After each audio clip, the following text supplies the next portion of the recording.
여러분 안녕하십니까? 북한 인민에게 보내는 영상편지입니다.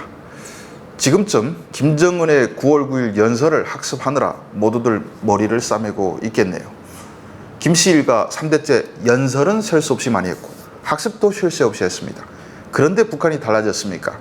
오히려 경제사정은 거꾸로 가고 있고 되는 일이 없다는 것은 여러분들도 잘 아실 겁니다.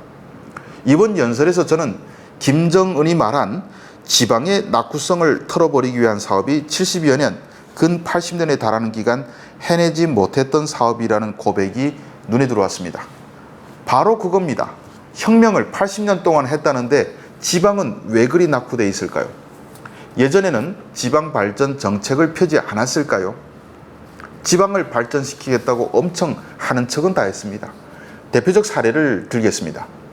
지금으로부터 62년 전인 1962년에 김일성은 창성에서 중앙과 지방당 간부 및 경제일꾼 연석회의를 열고 군의 역할을 강화하며 지방공업과 농촌경제를 더욱 발전시켜 인민생활을 훨씬 높이자는 연설을 했습니다. 이때 제시된 과제가 지방의 특성에 맞는 공업을 자체로 발전시키고 시군 간부들이 앞장에서 난국을 뚫고 나가자는 것이었습니다. 이 연설을 한마디로 요약하면 산을 낀 곳에서는 산을 이용하고 바다를 낀 곳에서는 바다를 뜯어먹고 살아야 한다는 내용이었습니다. 그리고 북한의 선전 매체들은 김일성이 궁벽한 산골로 버림받던 창성 땅을 전국의 본보기로 꾸리실 뜻을 지니시고 생애 전 기간 무려 100여 차례나 방문했다고 합니다. 김일성이 100번이나 방문했다는 창성이 지금 전국의 본보기 맞습니까? 고난의 행군 시기에 창성에선 굶어 죽지 않았을까요? 김일성이 100번 넘게 가서 참견을 해봐야 조그마한 군 하나도 바꿀 수 없었습니다. 낙후된 시골의 모습 그대로입니다. 그건 바로 사회주의 개경제라는 말도 되지 않은 방식의 한계 때문입니다. 그런데 여러분들은 이런 궁금증은 갖고 계시지 않았습니까? 김일성은 왜 하필 창성을 지방 발전의 본보기로 정하고 100번 넘게 갔을까요? 압록강 옆에 작은 부락에 애정이 있어서일까요? 아닙니다. 그 비밀은 바로 창성에 김일성의 최대 특각이 있기 때문입니다. 지금도 창성은 김일성, 김정일에 이어 김정은의 특각으로 활용되고 있습니다. 북한에선 이걸 창성 초대소라고 하는데 풍치가 수려한 수풍호를 배경으로 삼고 주변 경관도 아름답습니다. 그리고 호수 안에서 쑥 들어간 곳에 있어서 외부에 노출도 되지 않습니다.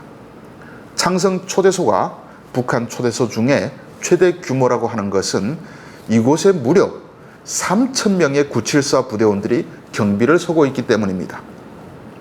창성 다음으로 두 번째로 큰 것이 원산 초대소로 974 부대 8개 중대 2,500명이 경비를 섭니다.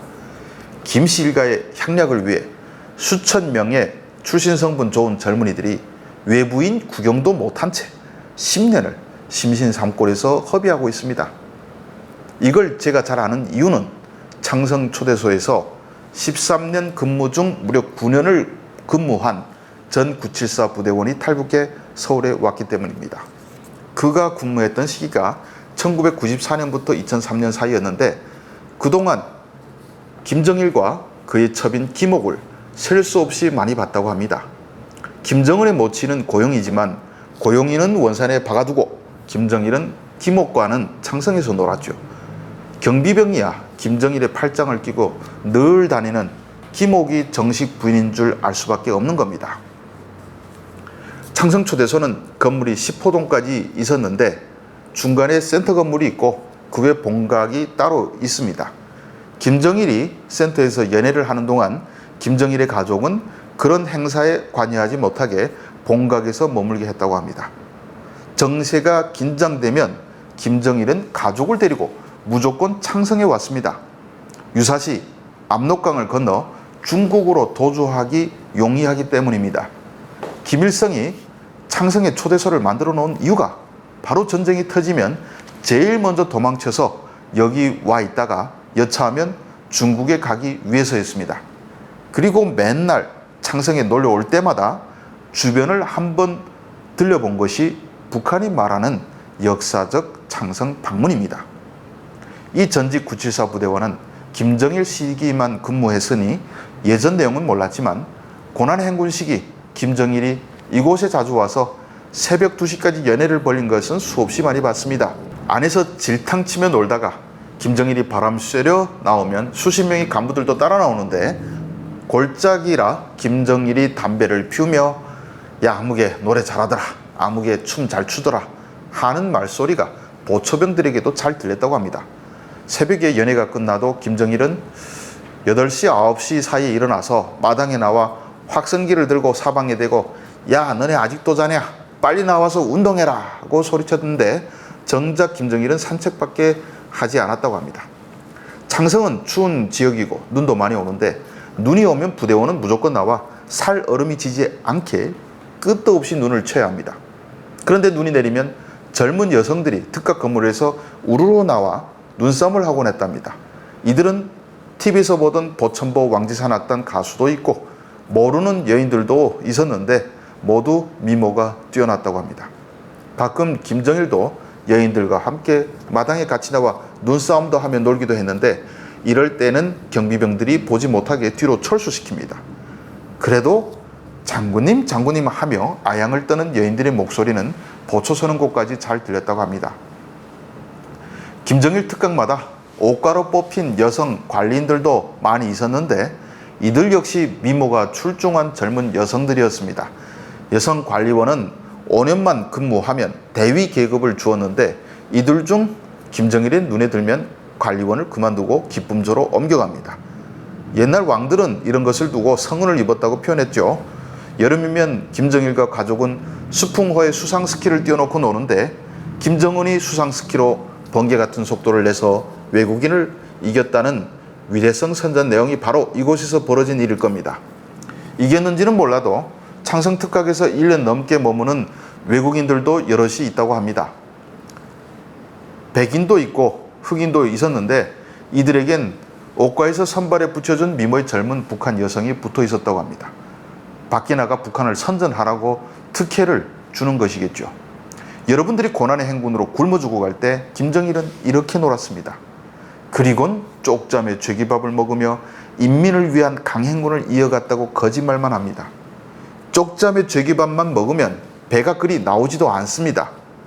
아버지에게서 뭘 배웠겠습니까? 김정은도 다르지 않습니다. 지금도 계속 삼지연에만 가서 건설이 어쩌고 저쩌고 하는 것도 백두산 초대소에 놀려가서 심심하면 한 번씩 나와 참견하는 겁니다. 그리고 늘 인민을 위한 여정이라고 뻥을 칩니다.